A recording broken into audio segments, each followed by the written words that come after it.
সমগ্র বিশ্বজাহান যখন অত্যাচারের তাণ্ডব লীলা চলছিল, অত্যাচার লেলিহান জিহ্বা যখন সম্প্রসারিত হচ্ছিল, মানুষ বাঁচাও বাঁচাও ত্রাহি রব করে চিৎকার করছিল, সেই দুর্যোগময় মুহূর্তে এই ধুলির ধরণীতে আগমন করলেন বিশ্ব মানবতার কাণ্ডারি, মুক্তির দিশারি, আমাদের কলিজার টুকরা নবী মুহাম্মদুর রাসূলুল্লাহ সাল্লাল্লাহু আলাইহি ওয়াসাল্লাম। তিনি শুধু আরব দেশের জন্য রহমত নন, তিনি তামাম আলমের জন্য রহমত। যেই জায়গার আমার আল্লাহ রব, সেই জায়গারই আমার নবী রহমত। বলুন আলহামদুলিল্লাহ। আল্লাহ পাক হলেন রব্বুল আলামিন, আর আমাদের নবী হলেন রহমাতাল লিল আলামিন। অন্যান্য নবীরা এক এক গোত্র, এক এক এলাকার নবী ছিলেন, আর আমাদের নবী তামাম দুনিয়ার নবী নন, তামাম আলমের নবী। আসমান জমিন লৌহ কলম সব জায়গার নবী। শুধু মানুষের নবী নয়, ফেরেশতারও নবী, ওই পিঁপড়াটারও আমার নবী, ওই পাখিটারও আমার নবী, মাছেরও নবী। তামাম মাখলুক নবীকে চিনতেন, আল্লাহর নবীকে সম্মান করতেন। বলুন আলহামদুলিল্লাহ। এই জন্য আল্লাহ পাক আমাদেরকে বিনা চাওয়ায়, বিনা দরখাস্তে আমাদেরকে আখিরি নবীর উম্মত হিসাবে কবুল করলেন। এই জন্য জবান খুলে দারাজ কণ্ঠে দুই হাত উঁচু করে একবার বলুন আলহামদুলিল্লাহ। এর চেয়ে বড় আর সৌভাগ্যের কিছু নাই। যেই নবীজির উম্মত হওয়ার জন্যে ঈসা রুহুল্লাহ কান্নাকাটি করে আল্লাহর দরবারে মঞ্জুর করিয়েছেন, হযরত মূসা কালিমুল্লাহ আখির নবীর উম্মত হওয়ার জন্য দোয়া করেছেন, কিন্তু সেই দোয়া আল্লাহ পাক কবুল করেন নাই। আর আমরা বিনা চাওয়ায়, বিনা দরখাস্তে আল্লাহ পাক আখিরি নবীর উম্মত বানালেন। এই জন্য আমরা খুশি না বেজার? আরেকবার বলুন আলহামদুলিল্লাহ। কারণ যেই নবীর উম্মত হওয়া এত বড় সৌভাগ্য, যেই নবীর দ্বারা জান্নাত ধন্য হবে, নবীকে নিয়ে জান্নাত ধন্য হবে। নবী জান্নাত পাইয়া নবী ধন্য হবেন না, আল্লাহ রসুল জান্নাতে যাবেন, এই জন্য জান্নাত ধন্য হবে, বরং জান্নাতে যায় আমার নবী ধন্য হবেন না। সুবহানাল্লাহ। ইবনে জাওজি রহমতুল্লাহ আলাই, জগৎ বিখ্যাত মুফাসসির, যিনি কোরআন শরীফের এক একটা আয়াত পড়ে 40 রকমের তাফসীর করতেন। ইবনে জাওজি রহমতুল্লাহ আলাইকে জিজ্ঞেস করা হলো, হুজুর আমাদেরকে আপনি একটু জান্নাতের বর্ণনা শোনান, যাতে আমাদের জান্নাতে যাওয়ার আগ্রহ সৃষ্টি হয়ে যায়। আমাদেরকে একটু জান্নাতের ওয়াজ করে শোনান, যাতে জান্নাতের ওয়াজ শুনে আমাদের জান্নাতে যাওয়ার জন্য আমল করার প্রতি আগ্রহ সৃষ্টি হয়, জান্নাতে যাওয়ার প্রতি আমাদের আগ্রহ হয়। আমরা হলে জান্নাতের বর্ণনা 2-3 ঘন্টা বলে দিতাম, কিন্তু ইবনে জাওজি বলেন, আসো আমি তোমাদেরকে জান্নাতের বর্ণনা এক কথায় বলে দেই। জান্নাতের সবচেয়ে বড় শ্রেষ্ঠত্ব বর্ণনা হলো জান্নাতে আমাদের রসুল থাকবে, আর কিচ্ছু লাগবে। যেখানে আমার নবী আছে এখানে আর কোনো কিছুর প্রয়োজন নেই, সব আয়োজন থাকবে, সেখানে আমার রসুল থাকবেন। বাস কালামুল মুলক, মুলকুল কালাম। বাদশার কথা তো বাদশাহী, যত বড় মানুষ তার কথা সংক্ষেপ, অর্থ ব্যাপক। বলুন আলহামদুলিল্লাহ। প্রিয় ভাইয়েরা আমার, তো যেই কথা বলতেছিলাম, জান্নাতের সবচেয়ে বড় নেয়ামত হবে, ইবনে জাওজি রহমতুল্লাহ আলাই বলেন, জান্নাতের শ্রেষ্ঠ বর্ণনা হলো সেখানে আমাদের রসুল থাকবেন। রসুল যেখানে থাকবেন সেখানে আর কোনো কিছুর আয়োজনের কমতি থাকবে না। এখন বরিশাল শহরে যদি রাষ্ট্রপ্রধান আসেন, তাহলে বরিশাল শহরে লাইটিং আয়োজন কোনো কিছুর ঘাটতি থাকবে? রাস্তাঘাট অন্ধকার থাকবে? রাত্র দিন হয়ে যাবে।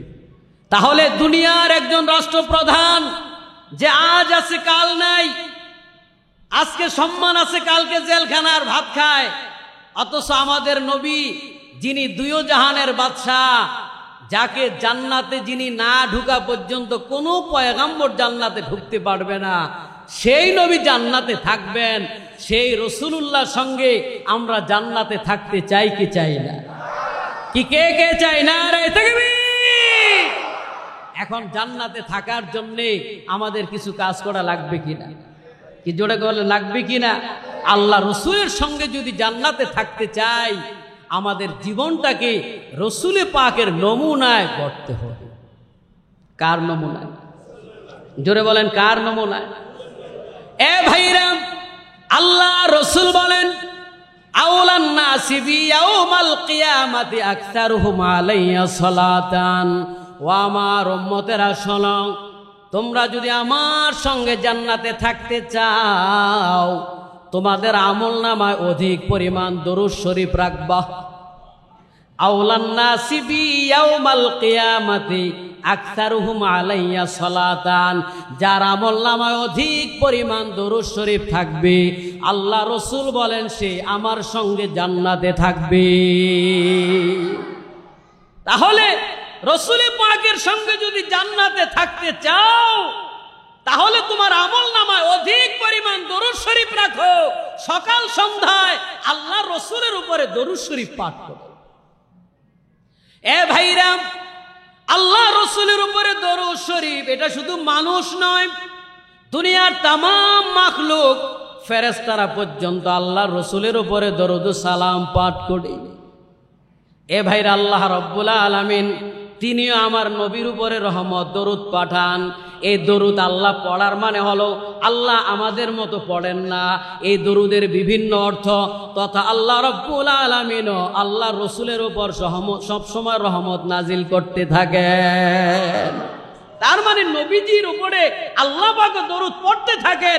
এর মানে আল্লাহ দরুদ আমাদের মতো পড়েন না, আল্লাহর কাইফিয়তে আল্লাহ নবীর উপরে দরুদ পড়তে থাকে, মানে রহমত নাজিল করতে থাকে। তাহলে নামাজের চাইতেও দরুদ শরীফের ইবাদত শ্রেষ্ঠ। কারণ নামাজ মাখলুক পড়ে, আল্লাহ নিজে পড়ে না।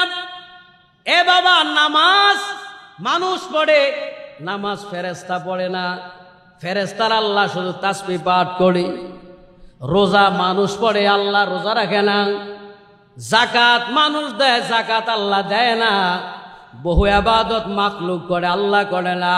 কিন্তু দরুদ শরীফ এমন একটা ইবাদত, যে ইবাদত পৃথিবীর তামাম মাখলুক এমনকি আল্লাহর ফেরেশতারা আল্লাহ রাব্বুল আলামিনও করেন। সেটা হলো আমার নবীর উপরে দরুদ ও সালাম। বলুন সুবহানাল্লাহ। এই জন্য হযরত ওমর ইবনুল খাত্তাব রাদিয়াল্লাহু তাআলা আনহু বর্ণনা করেন, এ বাবা, তিরমিজি শরীফের হাদিস, ইন্না দুআ মাওকুফুন বাইনাস সামাই ওয়াল আরদ লা ইয়াসাদু মিনহু শাইইন হাত্তা তুসাল্লিয়া আলা নবিকা সাল্লাল্লাহু আলাইহি ওয়াসাল্লাম। হযরত ওমর ইবনুল খাত্তাব, যার দিমাগটা ছিল ওহির সাথে মিল, যাকে বলা হয়তো ওহির সঙ্গে মিল, যার কথায় আল্লাহ রাব্বুল আলামিন এক নয়, দুই নয়, 23 খানা কোরআনের আয়াত নাজিল করেছেন। মেজাজে ওহি, যে ওমরের মেজাজটা ছিল ওহির সাথে মিল, যার কথা আল্লাহ পাক 23 খানা কোরআনের আয়াত নাজিল করেছেন, সেই ওমর ইবনুল খাত্তাব বলেন, ইন্না দুআ মাওকুফুন বাইনাস সামাই ওয়াল আরদ। এ বাবা, প্রত্যেকটা মানুষের দোয়া আসমান এবং জমিনের মাঝে ঝুলন্ত থাকে। ওই দোয়াটা আল্লাহর কাছে যায় না, আসমান এবং জমিনের মাঝে দোয়াটা ঝুলতে থাকে। হযরত ওমর ইবনুল খাত্তাব বলেন, ইন্না দুআ মাওকুফুন বাইনাস সামাই ওয়াল আরদ লা ইয়াসাদু মিনহু শাইইন হাত্তা তুসাল্লিয়া আলা নবিকা সাল্লাল্লাহু আলাইহি ওয়াসাল্লাম। হযরত ওমর বলেন, যতক্ষণ পর্যন্ত রাসূলুল্লাহর উপরে দরুদ শরীফ পড়া না হয়, ততক্ষণ পর্যন্ত ওই দোয়া আল্লাহর দরবারে পৌঁছায় না। আপনি নামাজ পড়েছেন, নামাজ কবুল হলো কি হলো না তারই নিশ্চয়তা নেই। এই জন্য দোয়া নামাজের ওসিলা দিয়া দোয়া করলে কবুল হতে পারে, না হতে পারে। রোজার দ্বারা দোয়া করলে কবুল হতে পারে, না হতে পারে। কিন্তু দরুদ শরীফ এটা এমন একটা ইবাদত, এমন একটা আমল, দরুদ শরীফ পড়ে যদি কোনো ব্যক্তি দোয়া করে, ওই দোয়াটা আল্লাহ রাব্বুল আলামিনের দরবারে মঞ্জুর হয়ে যায়। দরুদ শরীফ পরর দ্বারা মানুষের দোয়া কবুল হয়।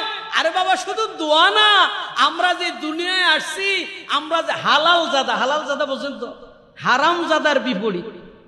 বিয়া কইরা মোহর না দিয়া যদি স্ত্রীর সাথে অবৈধ বিবাহ করে সন্তান হয়, তাইলে হালাল জাদা হয়, হালাল জাদার বিপরীত হয়।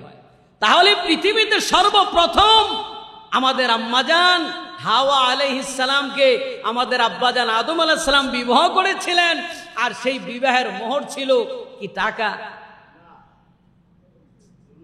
এ ভাইরা, তাফসিরে জালালাইন কিতাবের 69 পৃষ্ঠার 2 নম্বর হাসিয়ার মধ্যে লেখা আছে, ফালাম্মা ইস্তাইকাযা মিনান নাওম ফাওয়াজাদাহা ফামালা ইলাইহা ফায়ামুদ্দা ইয়াদাহা ইলাইহা ফাকালাত লাহুল মালাইকা ইয়া আদম হাত্তা তুআদ্দিয়া মাহরুহা ফাকালা ফামা মাহরুহা قالت يا آدم حتى تصلي على نبي محمد صلى الله عليه وسلم 3 مرة أو 10 مرة। হযরত আদম আলাইহিস সালাম জান্নাতে ঘুম পড়ে গিয়েছিলেন, ঘুমাই গেছে। ওই ঘুমের মধ্যে বাম পাশের পাজর থেকে আল্লাহ রাব্বুল আলামিন একটা হাড় খুইলা মা হাওয়াকে বানালেন। হাওয়াকে বানায়া বাম পাশে বসায় রাখলেন। আব্বাজান আদম আলাইহিস সালাম ফালাম্মা ইস্তাইকাযা মিনান নাওম, যখন আদম আলাইহিস সালামের ঘুম ভাঙলো, ফাওয়াজাদাহা ফামালা ইলাইহা, আদম আলাইহিস সালামের ঘুম ভাঙার পরে ওয়াজাদাহা, আদম আলাইহিস সালাম পাইলেন একজন মহিলা, ফামালা ইলাইহা, ওই মহিলাটা পাইয়া মহিলার দিকে একটু আকর্ষণ হয়ে গেলেন। ফায়ামুদ্দা ইয়াদাহা ইলাইহা, আদম আলাইহিস সালাম সাথে সাথে হাত বাড়ায় দিলেন, স্পর্শ করবেন, ধরবেন। ফাকালাত লাহুল মালাইকা ইয়া আদম হাত্তা তুআদ্দিয়া মাহরুহা, হে আদম, হাওয়াকে টাচ করতে পারবা না, হাওয়াকে যদি ধরতে হয় মোহর দেওয়া লাগবে। ফাকালা আদম ফামা মাহরুহা, আদম আলাইহিস সালাম বললেন, ও ফেরেশতারা, মোহর কি? ফেরেশতারা বলল, হে আদম, হাত্তা তুসাল্লিয়া আলা নবী মুহাম্মদ সাল্লাল্লাহু আলাইহি ওয়াসাল্লাম, হে পয়গম্বর আদম, তুমি যে হাওয়াকে স্ত্রী হিসাবে গ্রহণ করবা, তার একটা বিশেষ অঙ্গের মালিক হওয়া, তার জন্য কিছু বিনিময় দেওয়া লাগবে। এখানে তো জান্নাত, আমি কি দেব? টাকা পয়সা তো নাই, স্বর্ণ মুদ্রা তো নাই, আমি কিসের দ্বারা মোহর আদায় করব?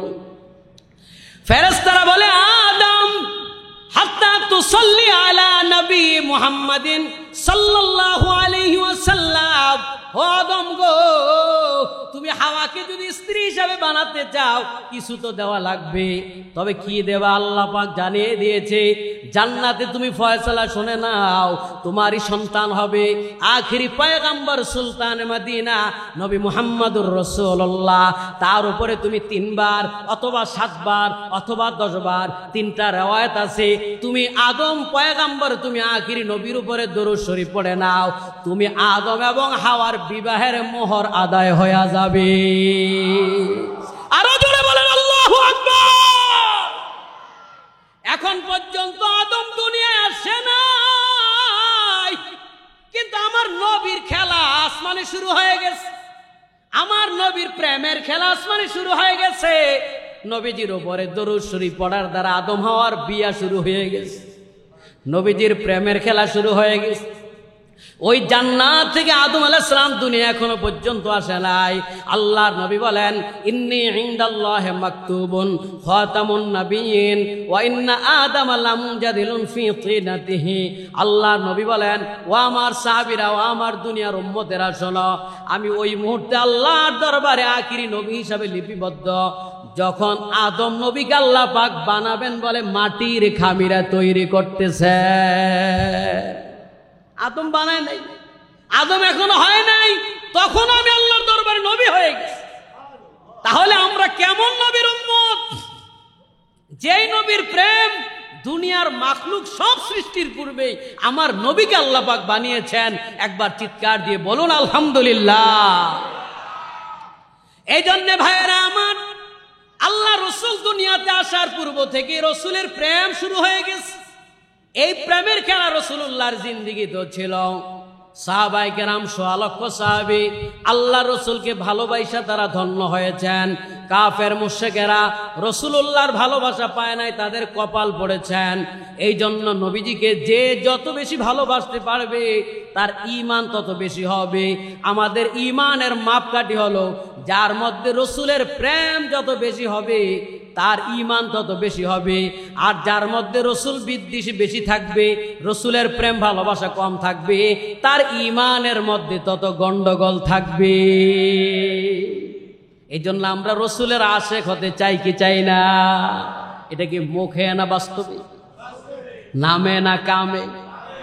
আশিকে রাসূল দাবি করলাম, আমার মাথায় টুপি রাখলে অসম্মান মনে হয়, টুপি খুলে রাখলাম। আমি আশিকে রাসূল দাবি করলাম, দাড়ি রাখলে লজ্জা হয়, এই জন্য দাড়ি শেভ করলাম। আমি আশিকে রাসূল দাবি করলাম, আমার নাম মন্টু সন্টু আপেল বেদানা, আমার নামের দ্বারাও মুসলমান পরিচয় হয় না, চেহারার দ্বারাও পরিচয় হয় না, আমার আমল আখলাকে পরিচয় হয় না। আমার মৃত্যুর পরে পায়জামা প্যান্ট না খোলা পর্যন্ত বোঝা যায় না আমি মুসলমান না হিন্দু। এটা ঠিক কইলো ঠিক, না কইলো ঠিক। কেমন মুসলমান আছেন, সালাম দিতে ভয় লাগে, একে আসলে মুসলমান না হিন্দু? এই জন্য আমরা মুসলমান, এটা আমলের দ্বারা হবে। আমার চেহারা দেখলে বোঝা যাবে আমি মুসলমান।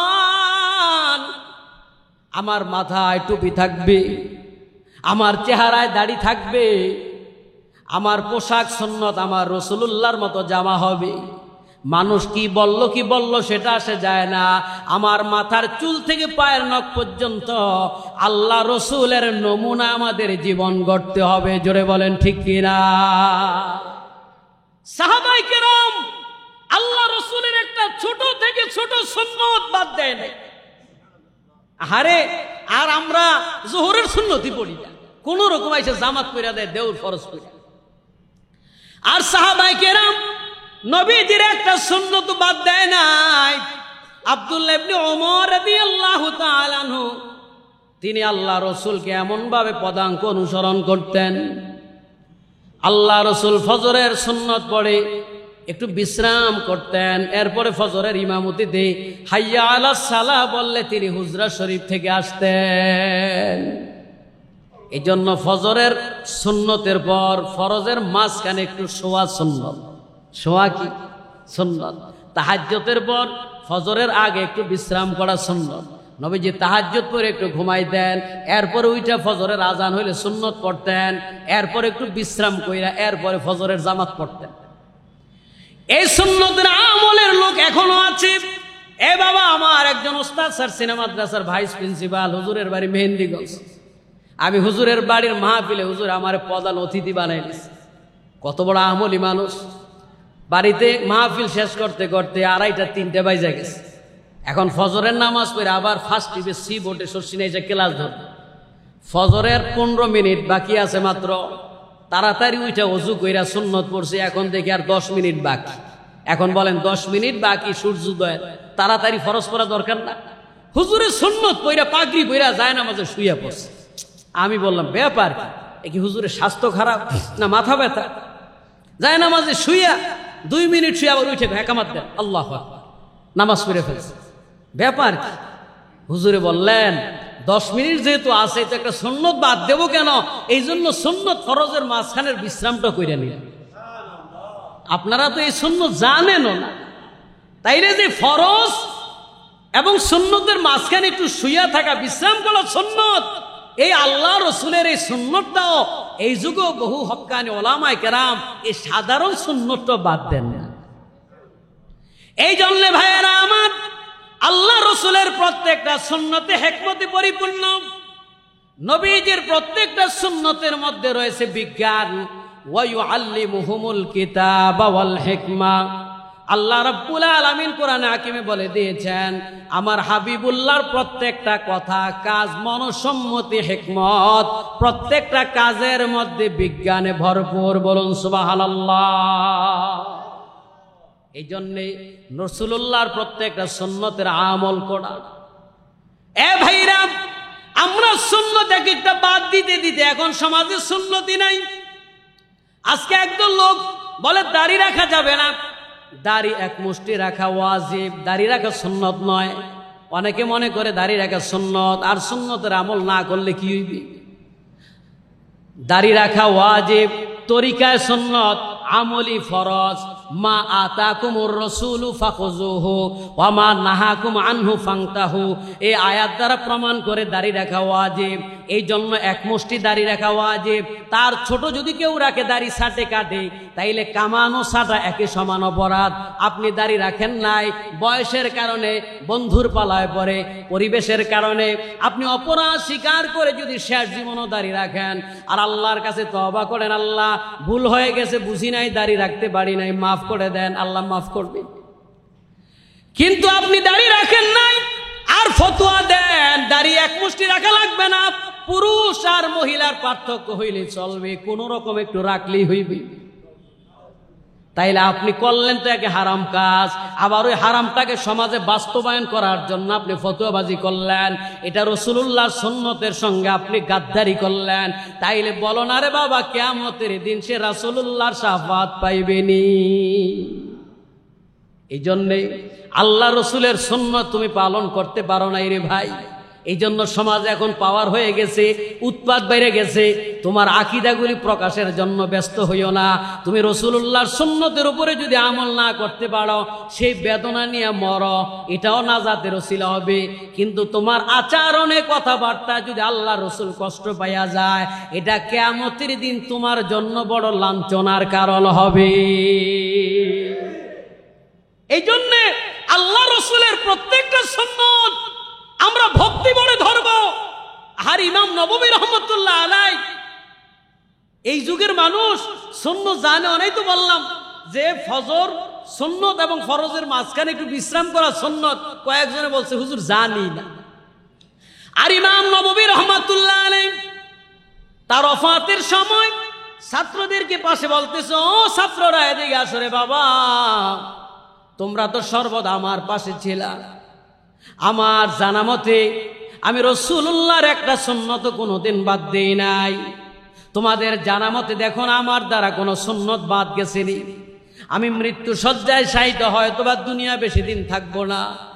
যদি কোনোটা সম্ভব হয় সুন্নতের আমলটা একটু করে নেই। ছাত্ররা বলে, হুজুর আমাদের জানা মতে আপনার দ্বারা একটা সুন্নত ছোটে নাই। সুবহানাল্লাহ। ইমাম নববী বলেন, আমাকে খুশি করার জন্য বলতেছ না, একটু মনে করে দেখো আমার দ্বারা কোনো সুন্নত ছড়ছে কিনা। একজন ছাত্র দাঁড়ায় বলে, হুজুর বেয়াদবি মাফ করবেন, আপনার দ্বারা কোনো সুন্নত বাদ যায় নাই, তবে আমার জানা মতে আপনার দ্বারা একটা সুন্নতের আমল ছুটে গেছে। বলে কোনটা বলো, আমি আমল করতে পারি কিনা। বলে হুজুর আপনি তো বিবাহ করেন নাই। 45 বছর বয়সে বিবাহ করি নাই। বলে বাবা রে, এই সুন্নতটা তো আমার মনেই ছিল না, এটা আমার খেয়াল ছিল না। এছাড়া কোনো সুন্নত বাদ গেছে? না হুজুর এছাড়া বাদ যায় নাই, শুধু মনে পড়ে আপনি বিবাহটা করেন নাই। বাবা এটা আমার মনে ছিল না, এখন তো আমি মৃত্যু শয্যায় শায়িত, এটা তো আর করতে পারবো না। তবে রাসূলুল্লাহ যদি কিয়ামতের দিন ধরে আমার একটা সুন্নত বাদ দিয়েছ, এটার অন্তত জবাব দিতে পারবো। ইয়া রাসূলুল্লাহ, আপনার হাদিসের খেদমত করতে যাইয়া আপনার একটা সুন্নত বিবাহের কথা ভুলে গেছিলাম, কিন্তু এছাড়া আমার দ্বারা একটা সুন্নত ছোটে নাই। এই গ্যারান্টি বুকে হাত দিয়া দিতে পারবেন? হয়তো দুই একজনে পারতে পারেন, আমি পারবো না। কি পারবেন? তাইলে দেখেন তাদের আমল আর আমাদের আমল কোথায় ছিল। কিয়ামতের দিন রাসূলের সামনে কি জবাব দেব? এই জন্য তারা একটা সুন্নতের আমল বাদ দেয়। এই জন্য ভাবা, রাসূল পাক সাল্লাল্লাহু আলাইহি ওয়াসাল্লামের মুহাব্বত প্রকাশ করার এক নাম্বার আমল হলো আমলনামায় বেশি বেশি দরুদ শরীফ রাখা। 2 নাম্বার রাসূলুল্লাহর সুন্নতের আমল করা। শুধু আশিকে রাসূল আশিকে রাসূল এটা মুখে বললাম, আশিকে রাসূল বলার দ্বারা আশিকে রাসূল হয় না, আশিকে রাসূল হয় তার আমলের দ্বারা। জোরে বলেন ঠিক কিনা? আমার চেহারার দ্বারা, আমার আমলের দ্বারা, আমার সিরাত সুরতের দ্বারা বোঝা যাবে আমি আশিকে রাসূল। এই জন্য আমার আমলের দ্বারা, আমার কথার দ্বারা যেন আল্লাহ রাসূল কষ্ট না পায়, এ বাবা, সব ক্ষেত্রে উচিত কথা বলা যায় না। অনেকে বলে উচিত কথা আমি বাপেরও সারি না, এ হইল 1 নাম্বার বেয়াদব। কি ঠিক কিনা বলে? উচিত কথা কি সবসময় বলা যায় নাকি? উচিত কথা সবসময় বলা যায় না। এখন কিছু কিছু কথার ক্ষেত্রে আল্লাহ রসুল সাহাবায়ে কেরামদেরকে নিয়ে কথা বলতে মুখ সামলায় কথা বলে না। আল্লাহ রসুলের সাহাবায়ে কেরাম তারা আমাদের কাছে উসওয়া, আমাদের অনুসরণীয়। আল্লাহ রসুলের সাহাবীদের সমালোচনা করা আমাদের মুখে মানায় না। এই জন্য রসুলুল্লাহ যেমন আমাদের জন্য অনুসরণীয়, রসুলুল্লাহ সাহাবীরও আমাদের কাছে শ্রদ্ধার পাত্র। কি ঠিক কিনা বলেন? কারণ 100 লক্ষ সাহাবী আল্লাহ রসুলের দোয়া পাওয়ার কারণে, রসুলুল্লাহর নেক নজরের কারণে রাদিয়াল্লাহু আনহুম ওয়া রাদু আন, আল্লাহ রাব্বুল আলামিনের পক্ষ থেকে খুশির ঘোষণা পেয়েছেন। আহলুস সুন্নাহ ওয়াল জামাতের আকীদা রাদিয়াল্লাহু তাআলা আনহু ওয়া রাদু আন, এই আয়াতের দ্বারা একজন সাহাবীও গুনাহ নিয়ে কবরে যায় না। तमाम সাহাবায়ে কেরামদেরকে আল্লাহ পাক maaf করে দিয়েছে। সাহাবায়ে কেরামের গুনাহ হয় নাই এ কথা বলা যাবে না, গুনাহ হয়েছে।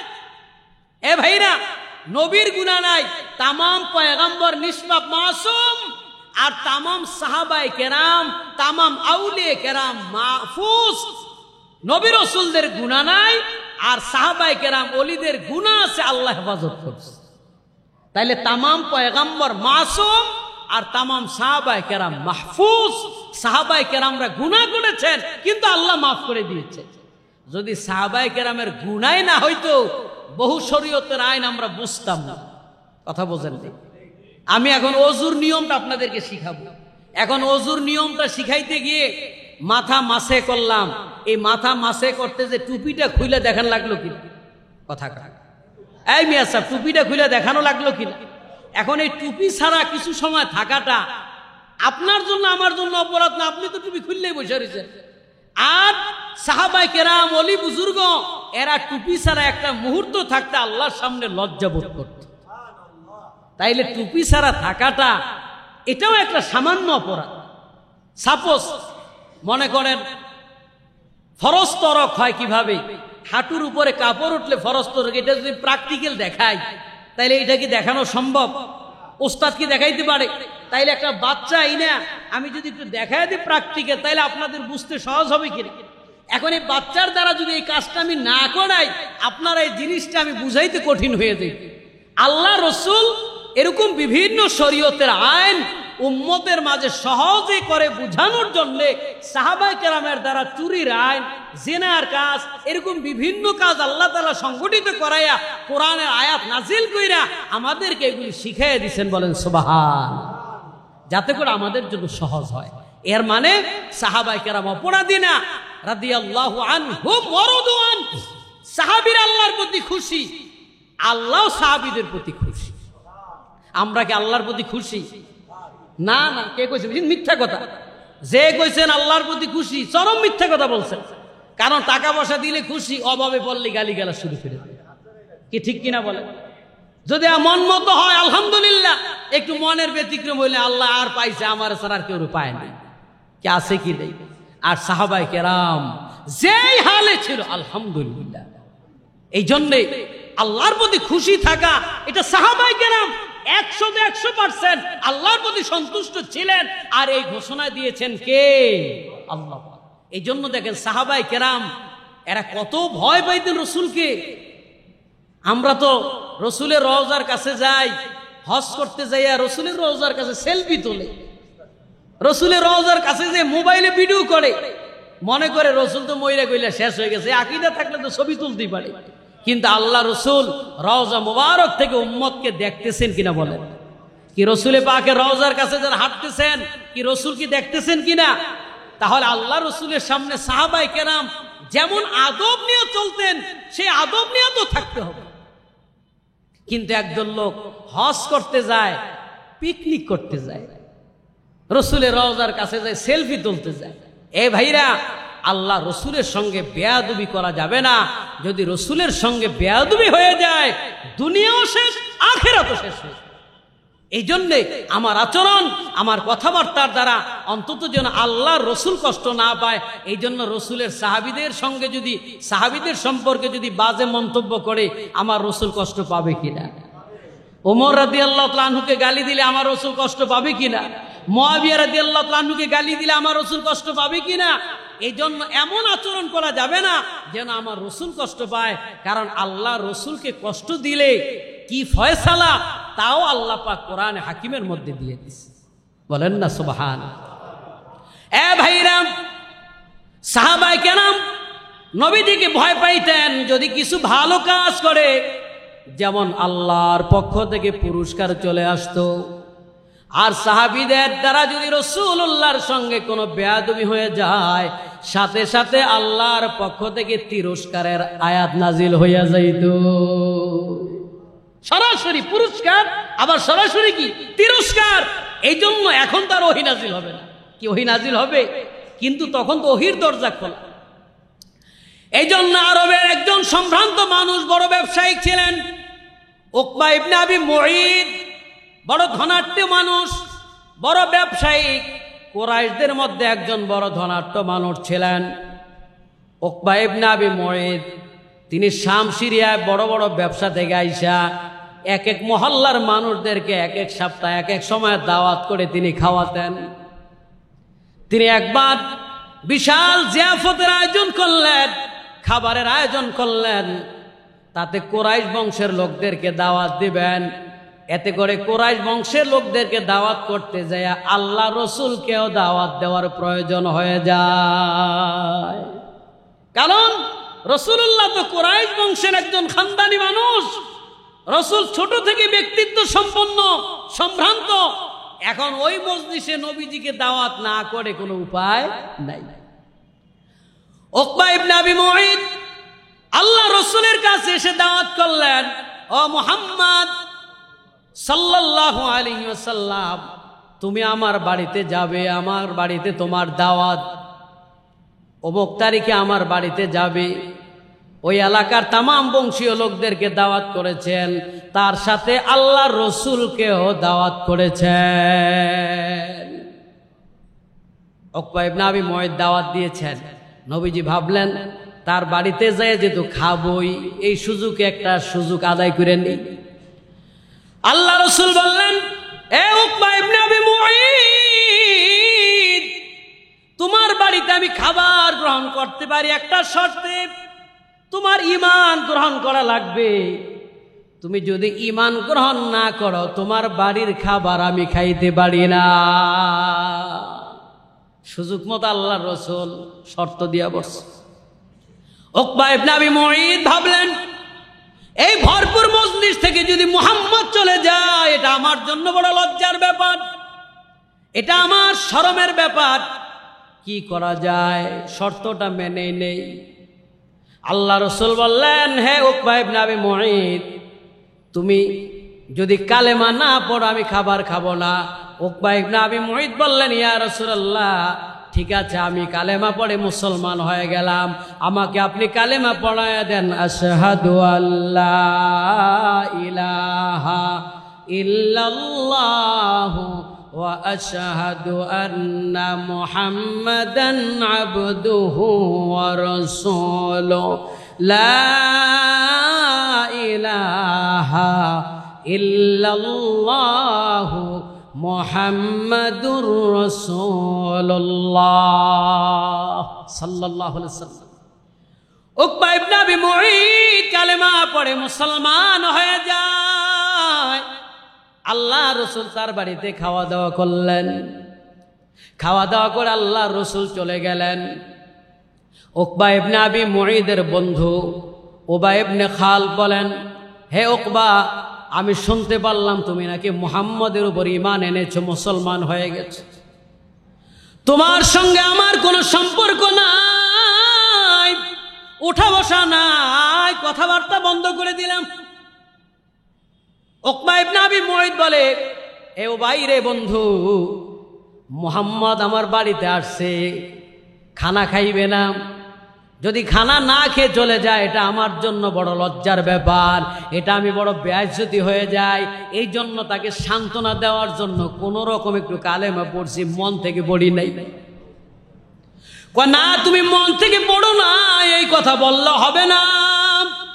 তুমি কালেমা পড়ে ফেলেছ, ওই মজলিসে বহু মানুষ সাক্ষী, তোমার সঙ্গে আমি আর কথা বলবো না। উবাই ইবনে খালদ তার সঙ্গে বন্ধুত্ব নষ্ট করে চলে যায়। এই জন্যে রে বাবা, যদি বদকার পাপিষ্ট বন্ধু হয়, ওই বদকার বন্ধুর দ্বারা একজন বন্ধু জাহান্নাম পর্যন্ত পৌঁছায়া দেয়। আর যদি নেককার বন্ধু হয়, ওই নেককার বন্ধু ওই বন্ধুকে জান্নাত পর্যন্ত নিয়ে যায়। দূরে সোয়াজ ইখতিলাতে ইয়ারে বদ, দূরে সোয়াজ ইখতিলাতে ইয়ারে বদ, ইয়ারে বদ বদ তরবদ আজ মারে বদ। যদি সাপ দংশন করে, ওই কামড়ের দ্বারা যদি কোনো ক্ষতি হয়ে যায়, এটার চিকিৎসার দ্বারা ভালো করা যায়। কিন্তু খারাপ বন্ধুর দ্বারা যদি ধ্বংসন হয়, আঘাত পায়, ওই বন্ধুর কোনো দিন চিকিৎসা করে ভালো করা যায় না, তার ধ্বংস সুনিশ্চিত।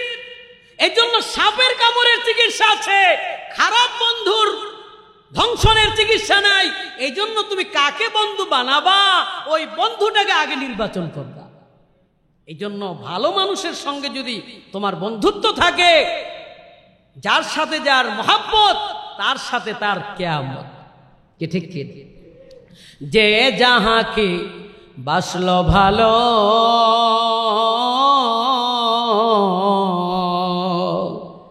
তার সাথে তার হাসর হলো। যে যাহাকে বাসলো ভালো,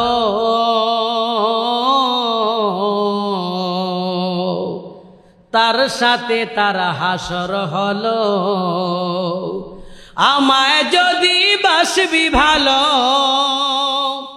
আমায় যদি বাসবি ভালো, জান্নাতে যাবি। ও পারেতে যাবার লাগি তৈয়ার করছ কি, ও পাহাড়েতে যাবার লাগি তৈয়ার করছ কি।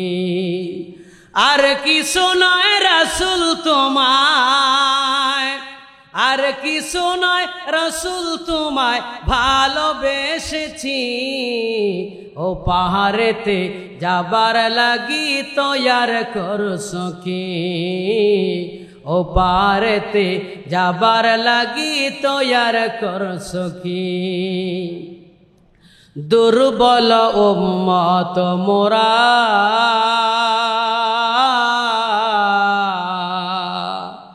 জীবন মোদের পাপে ঘেরা। দুর্বল উম্মত মোরা, জীবন মোদের পাপে ঘেরা।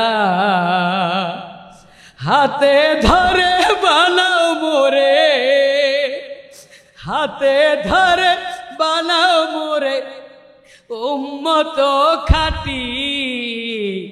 ও পারেতে যাবার লাগি তৈয়ার করছ কি, ও পারেতে যাবার লাগি তৈয়ার করছ কি। আর কিছু নয় রাসূল তোমায়, আর কিছু নয় রাসূল তোমায় ভালোবেসেছি। ও পারেতে যাবার লাগি তৈয়ার করছ কি, ও পারেতে যাবার লাগি তৈয়ার করছ কি। যে যাকে ভালোবাসবে তার সঙ্গে হাসর হবে। উবাই ইবনে খালদ বলে, এ উকবা ইবনে আবি মুঈত, তুমি মুহাম্মাদের উপর ঈমান এনেছ, তোমার সঙ্গে সম্পর্ক নাই। উবাই ইবনে খালদ উকবার সঙ্গে চলাফেরা বন্ধ করে দিলেন, ওঠা বসা বন্ধ করে দিলেন। উকবা ইবনে আবি মুঈত উবাই ইবনে খালদকে খুশি করার জন্য বলে, বন্ধুরে আমি তোমাকে সাক্ষী রেখে বললাম আমি মুহাম্মদের ধর্ম ছেড়ে দিলাম, আমি কালেমা ছেড়ে দিলাম, আমি আবার মুরতাদ হয়ে গেলাম। হবে না তাহলে কি করতে হইবে বলো? বলে তুমি কালেমা ছেড়ে দিলে মুহাম্মদের সামনে যেয়ে বলবা। শুধু তাই নয়, মুহাম্মদের সামনে যেয়ে বলবা মুহাম্মদ আমি কালেমা ছাড়লাম। এই কথা বলার পরে মুহাম্মদের চেহারার উপরে তুমি থুতু নিক্ষেপ করবা। এটা আমি দেখার পরে আবার তোমার সঙ্গে বন্ধুত্ব ফিরে আসবে। একটু চিৎকার দিয়ে বলা যাবে কি নাউজুবিল্লাহ? উকবা ইবনে আবি মুঈত বলে, এ উবাই ইবনে খালদ, ঠিক আছে আসো, তো তোমাকে খুশি করতে চাই, তুমি আমার প্রতি বেজার হয়ো না।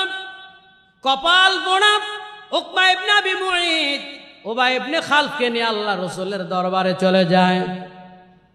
উকবা ইবনে আবি মুঈত বলেন, এ মুহাম্মদ শোনো, আমি তোমাকে আমার বাড়িতে খাওয়ানোর জন্য বাহানা করেছিলাম, আসলে মন থেকে কালেমা পড়ি নাই।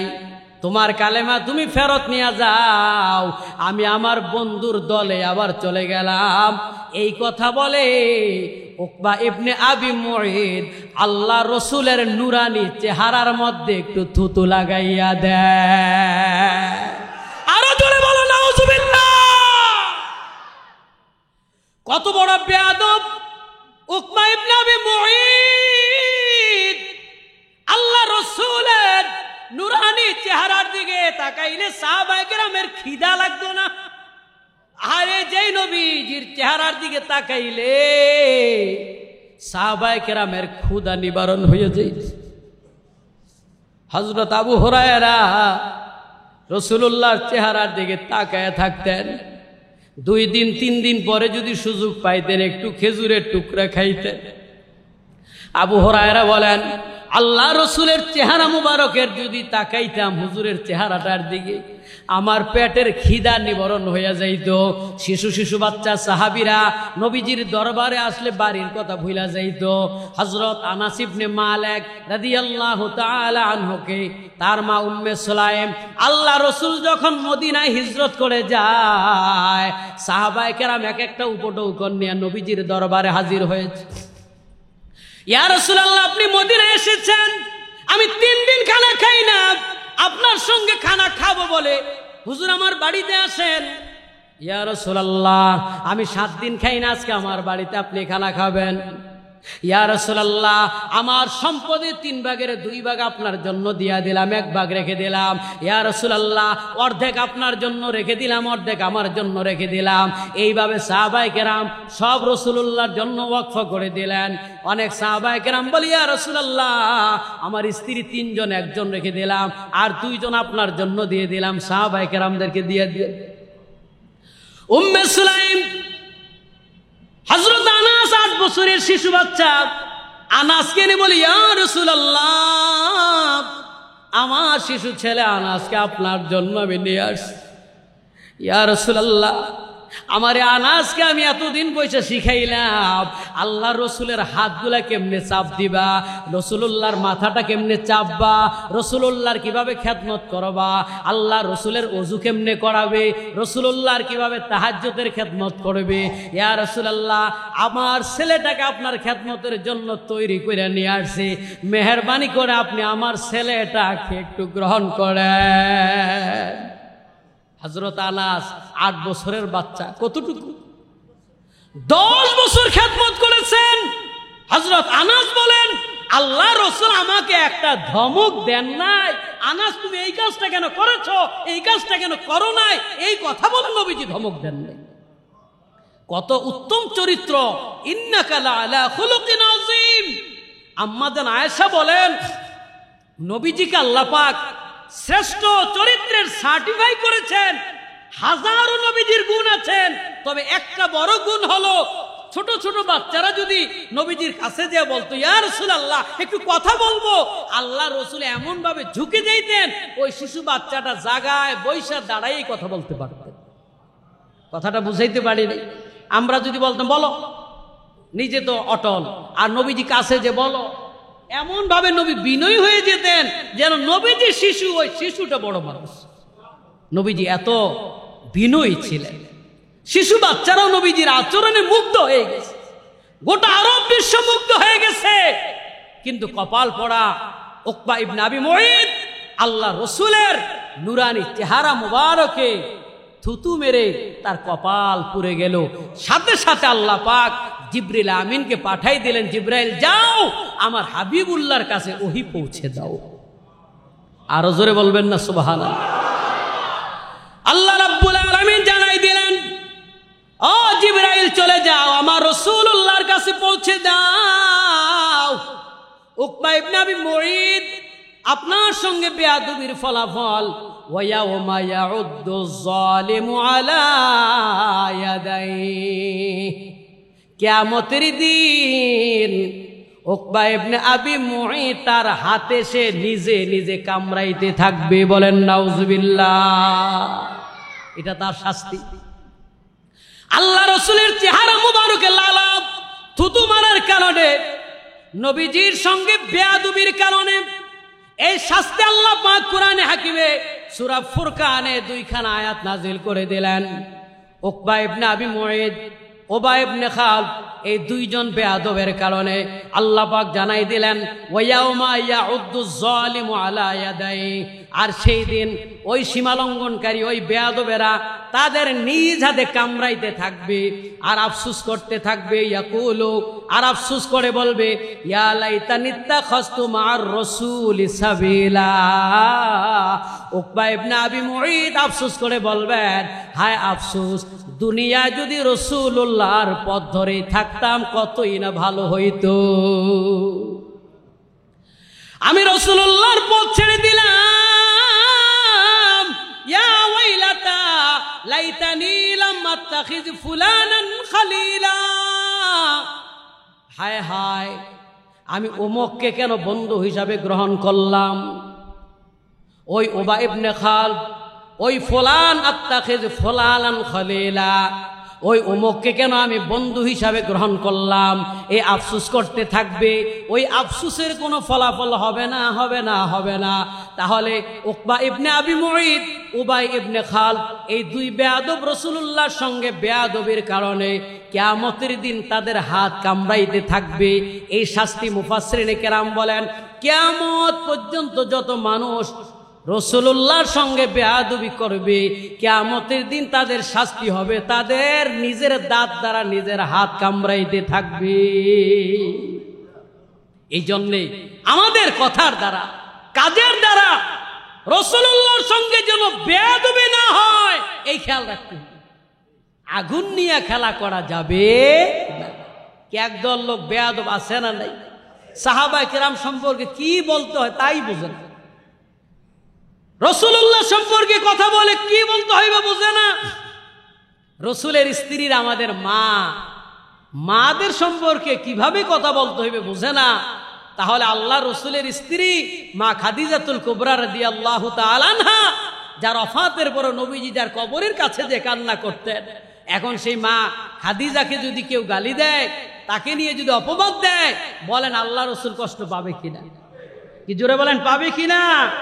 এই জন্য বুঝবেন, আমাদের কাছে এই ভুয়া বুঝাইয়া ইসলামের নাম বেচা এই সাহাবায়ে কেরামের বিদ্বেষী কথা এগুলি বইলা মাঠ গরম কইরা এখন সব ভালো হয়ে গেছে। কি কথা বোঝেন নাই?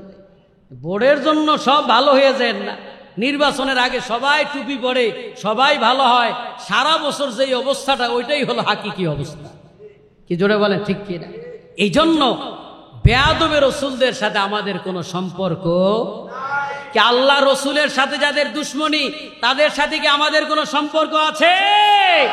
দুই হাত উঁচু করে বলেন আছে। খবরদার, খবরদার, আল্লাহ রাসূল আমাদের জীবনের চাইতে বড় দামি। যদি এই আকীদা না থাকে তাইলে আপনি খাঁটি মুসলমান হইতে পারেন না। ওমরকে নবী বলছে, ওমর তুমি আমাকে কেমন ভালোবাসো? হুজুর আমার ছেলে সন্তান স্ত্রীর চাইতে বেশি, কিন্তু জানের চাইতে বেশি ভালোবাসতে পারি। কয় ওমর তুমি খাঁটি মুমিন হইতে পারো নাই। নবীজি হাত মোবারক তার বুকে রাখলেন। এখন বলে, হ্যাঁ হুজুর, এখন আমার জীবনের চাইতে আপনাকে ভালোবাসি, এখন খাঁটি মুমিন হয়েছে। এই জন্যে জীবনের চাইতে বেশি রসুলকে ভালোবাসা, এর নাম হলো ঈমান। আজকে আমরা জীবনের সব ঠিক রাইখা এরপরে রসুলকে ভালোবাসি। দাড়ি রাখো না কেন? এই বয়সে দাড়ি রাখলে মানুষ যদি কইবে বুড়া, মানুষ বুড়া কইবে, এই জন্য তুমি রসুলের আদর্শ ছেড়ে দিয়েছ। আর সাহাবায়ে কেরাম জীবন চলে গেছে, আল্লাহ রসুলের একটা আমল তারা ছাড়ে নেন, একটা সুন্নত ছাড়ে নেন। তাইলে কি আমরা রসুলকে জীবন দিয়ে ভালোবাসলাম? আগার আশাহে খুবানম নেহাত বর চশমে মন পারা বখা কে পায়ো বখশম মান দুনিয়া অকবারা। দুনিয়ার চাইতে রসুলকে বেশি প্রাধান্য দেওয়া। এ ভাইরা, এই দুনিয়ার সব আয়োজন আমাদের রসুলুল্লাহর জন্য। এই দুনিয়ার সব আয়োজন আল্লাহর পরে যার মাকাম, বলুন আলহামদুলিল্লাহ। কি রসুলের শান কোনোদিন বর্ণনা করে শেষ করা যাবে? শেষ করা যাবে না। এই যে আজকের আয়োজন, এটা সামান্য ক্ষুদ্র। বঙ্গোপসাগরে সুই দিলে সুইয়ের মাথায় কয় কেজি পানি উঠবে? চুপ রয়েছে, কয় কেজি? এক ফোঁটাও না। ওই সমুদ্রের থেকে এক সুইয়ের মাথায় পানি যতটুকু উঠবে তার চাইতেও ক্ষুদ্র আমার রসুলের শান অনুযায়ী আজকের আয়োজন। কি ঠিক কিনা বল? কিন্তু কেন করলাম এই আয়োজন? কেন কেন হাজির হওয়া? ইব্রাহিম আলাইহিস সালাম তাকে যখন নমরুদ আগুনে দিলেন, তখন গিরগিটি বলেছিল হ্যাঁ ঠিক ঠিক ঠিক। এই জন্য গিরগিটি মারলে সওয়াব হয়। অনেকে ওই গিরগিটি চেনে না, টিকটিকিরে মারে, মূলত টিকটিকিরা, গিরগিটি টিকটিকির মতো। অপরদিকে কবুতর ইব্রাহিম আলাইহিস সালামের মোহাব্বতে একটু পানি ঠোঁটে নিয়ে আইসা একটু ফেলাইতেছে। কিন্তু আজকে কবুতরকে মানুষ এত ভালোবাসে, দেখবেন মানুষ মুরগিও পালে, হাঁসও পালে, অনেক প্রাণী পালে, খাবার সব খাওয়া যায়, কিন্তু মুরগি এমন কোলে নেয় না, বকে নেয় না, পায়খানা করে দিবে, ময়লা লাগবে। হাঁসও বকে নেয় না, কিন্তু কবুতর মানুষ এত মোহাব্বত করে, বকে নেয়, গায়ে লাগায়, চুমা দেয়, বউয়ের চাইতে বেশি ভালোবাসে। কি ঠিক কিনা বলে? এই যে কবুতরের প্রতি মানুষের মোহাব্বত, সকালবেলা ঘুম থেকে উঠাই কবুতরকে আগে খাবার দেয়, এরপরে কবুতর চলে যায়, সারাদিন ঘুরে আসে, আবার খাবার দিয়ে খাঁচায় ঢুকায়, কবুতরকে ধইরা বকে নিতে মনে চায়, মায়া লাগে।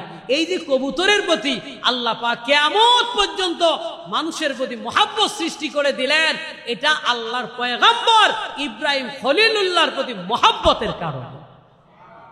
তাহলে পয়গম্বর ইব্রাহিম আলাইহিস সালামের প্রতি মোহাব্বতের কারণে যদি কিয়ামত পর্যন্ত কবুতর পাখির মর্যাদা বেড়ে যায়, আমরা না খান্দা নালায়েক হাবিবুল্লাহর প্রতি যদি মোহাব্বত, প্রেম, ভালোবাসা নিয়ে আজকের এই মাহফিলে হাজির হওয়াটা যদি আল্লাহ রসুলের মোহাব্বত, ভালোবাসা নিয়ে আল্লাহ পাকের সন্তুষ্টির জন্য এসে থাকি, হতে পারে কিয়ামতের দিন আজকের মাহফিলটাও আমাদের নাজাতের ওসিলা হইতে পারে। কি জোরে বলেন ঠিক কিনা? আর বেশি কিছু লাগবে, এই মাহফিলটাই নাজাতের ওসিলা হইতে পারে, কিন্তু এটা নিয়ত অনুযায়ী, নিয়ত অনুযায়ী। এই মাহফিলের মধ্যে হরেক রকমের নিয়তলা লোক আছে, সবার নিয়ত একটা করে ফেলে, খালেস নিয়ত। কেউ আইছে দেখে একটু আইয়ুবী সাহেব হুজুর আইছে, একটু টান ঠন মারবে, সুরসা শূন্য যাবো। কেউ আইছে দেখি না কিছু উল্টা পাল্টা কইলে ধরুন। আবার কেউ আসছে শত্রুতামিও করার জন্য। কি আছে না? সব লোক এখানে আছে, ভালো মন্দ। আসমানের পানি তো ভালো, বৃষ্টির পানি কি ভালো, কিন্তু সব জায়গায় পড়লে ভালো থাকে না। নদীতে বললে নদীর পানি, খালে বললে খালের পানি, টয়লেটের ট্যাঙ্কিতে বললে ময়লা পানি। পানি কি ময়লা? পানি ভালো, তার জায়গার কারণে পানি নষ্ট হয়ে গেছে। আল্লাহ পাকের রহমতের খাজানা এই রহমাতাল লিল আলামিনের আলোচনার মজলিসে হইতেছে। যার যেমন নিয়ত সে তেমন ভাবে ফায়দা নিয়ে আজকে বাড়িতে যাইবে। কেউ আসছে, কেউ পেট ভরে যাইবে, কেউ মন ভরে যাইবে। এই জন্য শামসুল হক ফরিদপুরি রহমতুল্লাহ আলাইহি বলেছেন, এ রবিউল আউয়ালের মাসে তোমরা রসুলে পাক সাল্লাল্লাহু আলাইহি সাল্লামের জীবনী নিয়ে একটু আলোচনার মজলিস করবা প্রত্যেকটা ঘরে ঘরে, কারণ রহমাতাল লিল আলামিনের আলোচনার মাধ্যমে ওই এলাকাটা রহমতে ভরপুর হয়ে যায়। আজকে হতে পারে এই চকবাজারের এলাকায় রসুলে পাকের রহমাতাল লিল আলামিনের আলোচনার দ্বারা এই অত্র এলাকার ব্যবসায়িকদের ব্যবসায় আল্লাহ পাক বরকত দান করতে পারে। অনেকে মনে করে যে বছরে 2 দিন 3 দিন করে মাহফিল, 6 দিন মাহফিল হইলে এতে আমাদের ব্যবসায় লস হয়ে যায়। এটা মিসকনসেপ্ট, ভুল ধারণা। যদি এই কেউ ধারণা করে থাকেন তাইলে উকবা ইবনে আবি মুইদের অবস্থা হইবে খাস তওবা করে আজকে যান, কান ধরেন তাড়াতাড়ি যদি এই ধারণা থাকে। কারণ রাসূলুল্লাহর আলোচনা হবে, ওই 6 দিনের ঘাটতি আল্লাহ তাআলা 2 ঘন্টায় দিয়ে দিতে পারে। কি পারে কিনা বলেন? আর যদি এই ধারণা রাখেন তাইলে 6 দিনের ক্ষতি 1 বছরের ক্ষতি 6 দিনে হয়ে যাবে। এই জন্য রাসূলুল্লাহ সাল্লাল্লাহু আলাইহি সাল্লামের আলোচনার দ্বারা ক্ষতি হইতে পারে, এই আকীদা কি কারো আছে নাকি? কি আল্লাহ রসুলের আলোচনার দ্বারা এই এলাকা বরকতময় হয়ে যাইতে পারে, এই বিশ্বাস কার কার আছে? একটু 2 হাত উঁচু করে দেখান। নারায়ে তাকবীর, নারায়ে রিসালাত, বলেন আলহামদুলিল্লাহ। এই জন্য এই আয়োজন প্রতি বছর হোক, আল্লাহ রসুলের শান মান নিয়ে আলোচনা হোক, আমাদের কলজা জুড়ে যায়। কি ঠিক কিনা বলে? এ ভাইরা, আল্লাহ রসুলের আলোচনার দ্বারা কি হয়? রসুলের মোহাব্বত বৃদ্ধি পায়। কি ঠিক না? আমার বাবা সম্পর্কে জানলে আমার খুশি লাগে না, আমার দাদা ভালো জানলে আমার খুশি লাগে না, আমার রসুল এত বড় শানদার, আমার রসুল এত বড় মান মর্যাদাওয়ালা, এটা শুনলে উম্মতের খুশি লাগে কিনা? লাগে। এই জন্যে আমরা রসুলে পাক সাল্লাল্লাহু আলাইহি ওয়াসাল্লামের মজলিসে আজকে হাজির হয়েছি, এটা যেন আমাদের নাজাতের ওসিলা হয়। একটু মহাব্বতে দরুদ শরীফ পড়েন সাল্লাল্লাহু।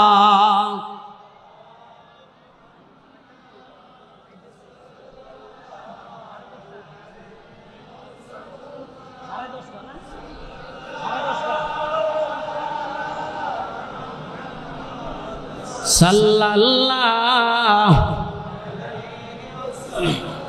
হাতে পায়ে কড়া বেঁধে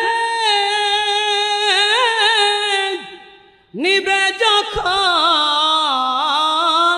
জাহান্নামে, হাতে পায়ে কড়া বেঁধে নিবে যখন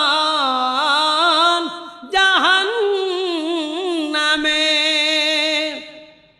দিবে বাধা তুমি নবী এই দরুদের ওসিলাতে সাল্লাল্লাহু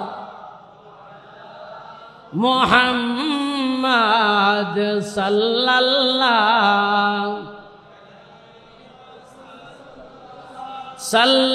সাল্লাল্লাহু আলা।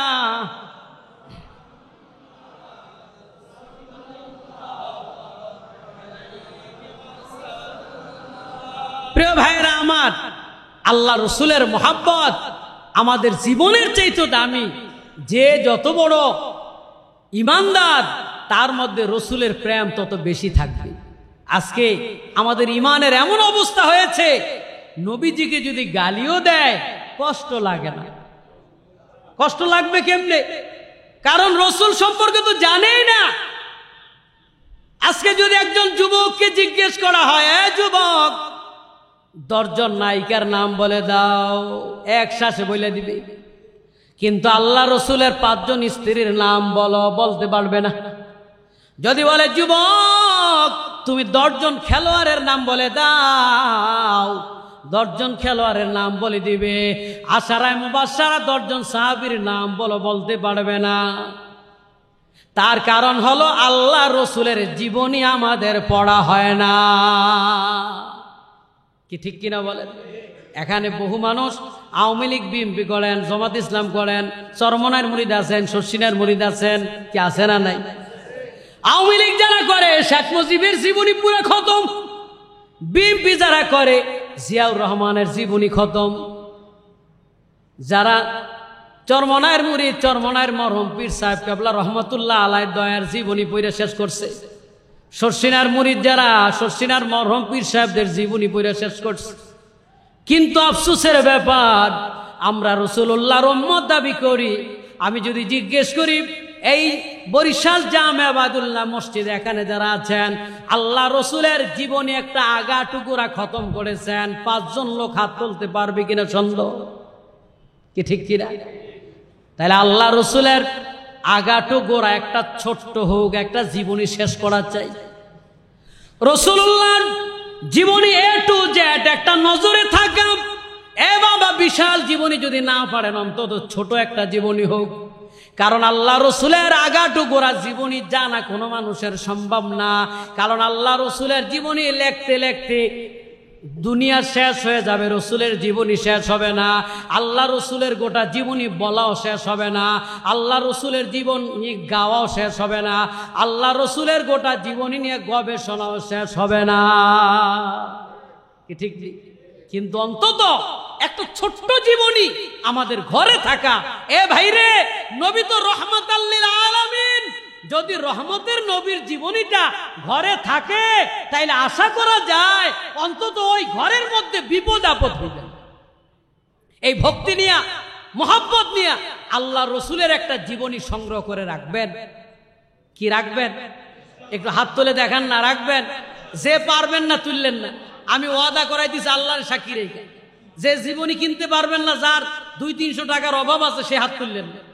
কি আল্লাহ রসুলের একটা জীবনী কে কে কিনবেন? একটু হাত তুলে দেখা। কিনবেন তো ইনশাআল্লাহ? আলহামদুলিল্লাহ, হাত নামান।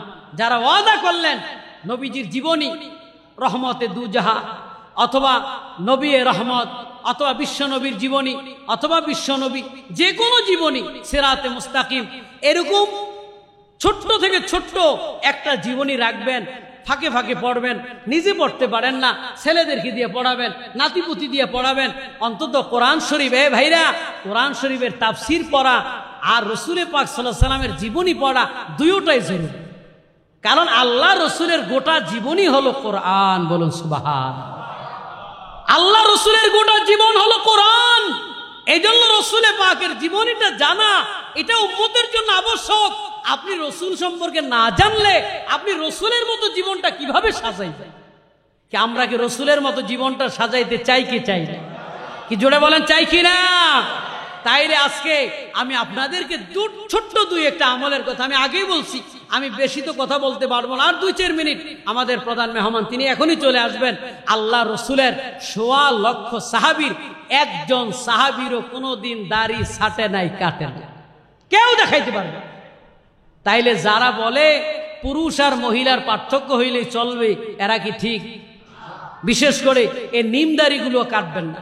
এটা আমি বললাম কেন? আপনার চেহারাটা রসুলের নমুনা যেন কবরে যায়। এ ভাইরে, বিড়ি সিগারেট খান, ঘোষ খান, সুদ খান, সব পাপের তওবা। 1 সপ্তাহ আগে মৃত্যুর শয্যায় শায়িত, ব্যাংকে টাকা আছে, দিয়ে আপনি ঋণ ফিন দিয়ে তওবা তিল্লা করতে পারলেন, কিন্তু 1 সপ্তাহ আগে দাড়িগুলা টাইন নাকি রসুলের মতো করতে পারবেন? কি পারবেন? তাইলে আপনি রসুলের নমুনা চেহারাটা না করে যদি কবরে যান, তাইলে আল্লাহর রসুলকে কিভাবে মুখ দেখাইবেন বলেন? এই জন্যে আমি আজকে আপনাদের 2টা হাত ধরে 2টা পায়ে ধরে বলি, ভাই, আমার আপনার চেহারাটা আমরা যেন রসুলের নমুনা করে কবরে যেতে পারি। কি আমরা কি রসুলের নমুনা কইরা কবরে যাইতে চাই কি চাই না? আমাদের চেহারাটা কবরের মতোই। ভাইরা, যাদের দাড়ি ছাটেন, কাটেন, ছোট করেন, দাড়ি 1 মুষ্টি কমপক্ষে রাখবেন। আপনার চেহারাটা পরে দেখবেন এমনি ভালো দেখায়। অনেকে মনে করে দাড়ি একটু বড় হইলে কেমন কেমন দেখাইবে। এ ভাই, আপনি তো মনে করেন অনেক দিন বাঁচবেন, কিন্তু আপনার তো এমন হইতে পারে আগামী সপ্তাহ আপনার মৃত্যুর টাইম চলে আসে। কি ঠিক কিনা বল? অনেকে মনে করে আজরাইল আলাইহিস সালামকে এত তাড়াতাড়ি আমারে খুঁজে পাইবে। আমেরিকায় আছে সফরে, আমেরিকার লোক মারা যাইতেছে, তাহলে বরিশালে আসতে আসতে তো সময় লাগবে। কি কর? হ্যাঁ, সুবহানাল্লাহ। আল্লাহর ফেরেশতা আজরাইল আলাইহিস সালাম আমেরিকাও একসাথে মারা গেছে। হ্যালো, আমেরিকা আজকে আমাদের এখানে এক গাড়ি অ্যাক্সিডেন্ট করে 7 জন লোক ডেড বডি। কি বলেন? আমাদের বরিশালেও তো আজকে একটা গাড়ি অ্যাক্সিডেন্ট করে মারা গেছে। তাহলে একই টাইমে আমেরিকাও আজরাইল ডিউটি করলো, আর বরিশাল করলো কেউ? আসলো আর গেল কোন সময়? আজরাইলের বিমানে আসা লাগে নাকি? আল্লাহ পাকের আরশ 8 জন ফেরেশতা বহন করবেন। ফেরেশতা আপনার সাইজ না। আল্লাহ রসুল বলেন ফেরেশতা এত বিশাল ফেরেশতা আজরাইল যে তামাম পৃথিবীটা তার একটা পাখা হাতের তালুর মধ্যে। আমেরিকা, লন্ডন, মালয়েশিয়া, বরিশাল তার দেউরানো লাগে না, ওই হাতের তালুতে চাপ দিলেই হয়, পুরা মহল্লা শেষ। বোঝেন নাই? হাতের তালুতে বসে উনি সুইচ চাপে মাত্র। পুরাই আমেরিকা আর লন্ডন, বরিশাল সব কি হাতের তালুর মধ্যে। তাহলে আজরাইল আলাইহিস সালামের তামাম আলম তার হাতের তালুর মধ্যে, দেউরানো লাগেনি? লাগে। এ ভাইরা, হযরত ইসরাফিল আলাইহিস সালাম তিনি সিংহায় ফুৎকার দিবেন। এখন সিংহায় ফুৎকার দিবেন, একটু ঘুরানো লাগবে না? ইযা জুলজিলাতিল আরদু জিলজালাহা ওয়া আখরাজাতিল আরদু আসকালাহা। ইসরাফিল আলাইহিস সালাম যখন সিংহায় ফুৎকার দিবেন, তাহলে দুনিয়া তুলার মতো উঠতে থাকবে, দুনিয়া কম্পিত হবে নিষ্কম্পনে। এখন সিংহাটা কেমন হবে? আল্লাহ রসুল বলেন সিংহার মধ্যে তামাম আলম ঢুকান। বুঝেন নাই? শুধু দুনিয়া না, সাত আসমান, সাত জমিন সব ওই সিংহার মধ্যে ঢুকান। এখন সিংহে ঘুরানো লাগবে না দুনিয়ায়, মানে সব দুনিয়া সিংহের মধ্যে। এখন শুধু ইসরাফিল ফু দিবেন, এখন সিংহাটা কত বিশাল, আর সিংহের মুখ যে ফু দিবেন, ইসরাফিল কত বড় ফেরেশতা। বলেন না আল্লাহু আকবার। ইসরাফিল কত বিশাল, তার মুখ কত বড়, আর ফু দিবেন ওই সিংহের মধ্যে তামাম আলম। মিকাইল আলাইহিস সালাম তামাম পানির দায়িত্বে আছেন, তামাম সাগর সমুদ্রের।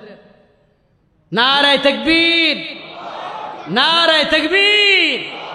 আপনার দুর্বল হয়ে গেছেন, দুই একজনে ঘুমাইতেছে মনে হয়, একটু হাত জাগান সবাই, আরো জোরে বলেন আল্লাহু আকবার।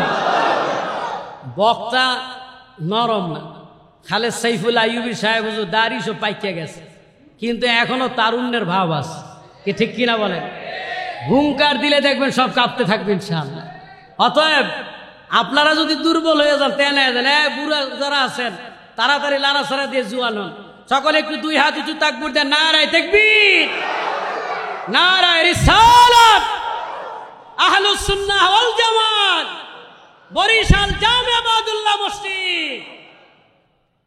হযরত মিকাইল আলাইহিস সালাম তিনি বৃষ্টির দায়িত্বে আছেন, সমুদ্রের পানির দায়িত্বে আছেন। এখন মিকাইল আলাইহিস সালাম তিনি বঙ্গোপসাগরে গেলে লঞ্চ ডুববে, অ্যাক্সিডেন্ট হওয়ার সম্ভাবনা আছে। কি কর?